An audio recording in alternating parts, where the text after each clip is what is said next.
Pernah nggak sih lo ngerasa jadi penjahat kriminal cuman gara-gara beli es teh manis seharga 3.000 perak? Setiap kali lo buka sosmed isinya orang-orang umur 20 tahunan yang katanya udah punya rumah, punya mobil, dan punya saham di mana-mana. Terus mereka bilang dengan entengnya, kuncinya cuman mindset dan stop beli kopi kekinian. Terus lo lihat dompet lo, isinya cuma struk belanjaan yang tintanya udah pudar sama uang receh sisa kembalian parkir. Lo mulai ngerasa bego, lo ngerasa gagal, lo ngerasa miskin karena lo pikir lo kurang disiplin. Tapi dengerin gue baik-baik, lo gak punya tabungan 100 juta bukan karena lo kebanyakan jajan cilok. Lo gak merasa kaya bukan karena lo kurang manifestasi. Lo sebenarnya lagi kena prank massal. Lo lagi di ghosting sama realita ekonomi yang emang nggak dirancang buat orang kayak kita jadi kaya raya cuma dengan modal menabung. Coba kita pakai logika orang waras, bukan logika konten FYP. Mereka bilang hidup itu lurus kayak jalan tol. Sekolah, kerja, nabung, kaya. Padahal realitanya, hidup lo itu kayak jalanan aspal yang rusak parah pas musim hujan. Bolong-bolong, becek, banyak truk tronton lewat, ban bocor, adik sakit, kondangan temen tiap minggu, genteng rumah ortu bocor. Itu semua adalah bencana yang enggak pernah masuk di rumus Excel para influencer itu. Dan ini bukan perasaan doang, ini data.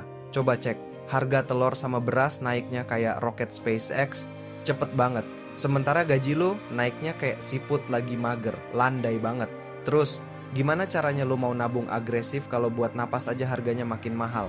Nyuruh orang gaji pas-pasan buat investasi saham itu sama kayak nyuruh orang yang lagi tenggelam buat belajar gaya renang indah. Yang dia butuhin itu pelampung bro, bukan gaya kupu-kupu. Gua kasih tahu satu rahasia pahit yang jarang diomongin. Hemat itu ada batasnya. Gaji UMR itu ibarat jeruk nipis yang udah kering kerontang.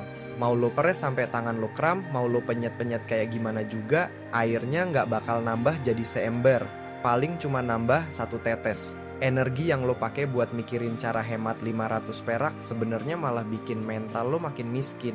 Lo jadi takut ngeluarin duit bahkan buat investasi ke diri sendiri. Lo sakit tapi nggak mau beli obat. Lo lapar tapi makan mie instan tiap hari sampai usus lo keriting. Itu bukan hemat, itu nyiksa diri. Dan tahu apa yang terjadi saat lo frustasi karena udah hemat tapi nggak kaya-kaya? Lo lari ke pinjol, lo lari ke pay later. Bukan buat gaya, tapi buat nutupin lubang kebutuhan yang nggak pernah ketutup. Dan sistem ini seneng banget lihat lo ngutang, karena lo jadi sapi perah abadi buat mereka. Terus gimana? Apa kita pasrah aja, ngibarin bendera putih? Enggak, kita ganti strategi. Jangan main pakai aturan mereka. Pertama, stop merasa bersalah. Kalau hari ini lo bisa makan, bisa tidur di kasur, dan gak dikejar debt collector, lo udah hebat. Serius, validasi diri lo sendiri. Jangan minta validasi dari saldo ATM orang lain yang startnya beda sama lo. Kedua, fokus keluar kolam, bukan berenang di air keruh. Daripada pusing mikirin cara hemat, mending pusing mikirin cara nambah. Cari sampingan, jualan, jadi maklar, belajar skill digital, apa aja. Fokus naikin income, bukan nekan pengeluaran sampai lo gila.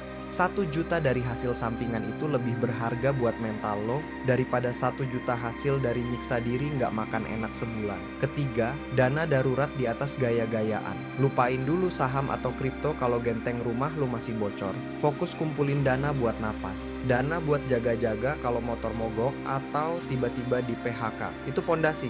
Jangan bangun istana di atas lumpur. Ingat ya, perjalanan finansial lo itu maraton, bukan lari sprint 100 meter. Nggak usah ngiler lihat pencapaian orang lain. Fokus sama piring lo sendiri. Perbaiki pondasi lo, naikin skill lo. Satu-satunya orang yang beneran peduli sama dompet lo, cuman lo sendiri. Bukan bank, bukan influencer, bukan temen lo.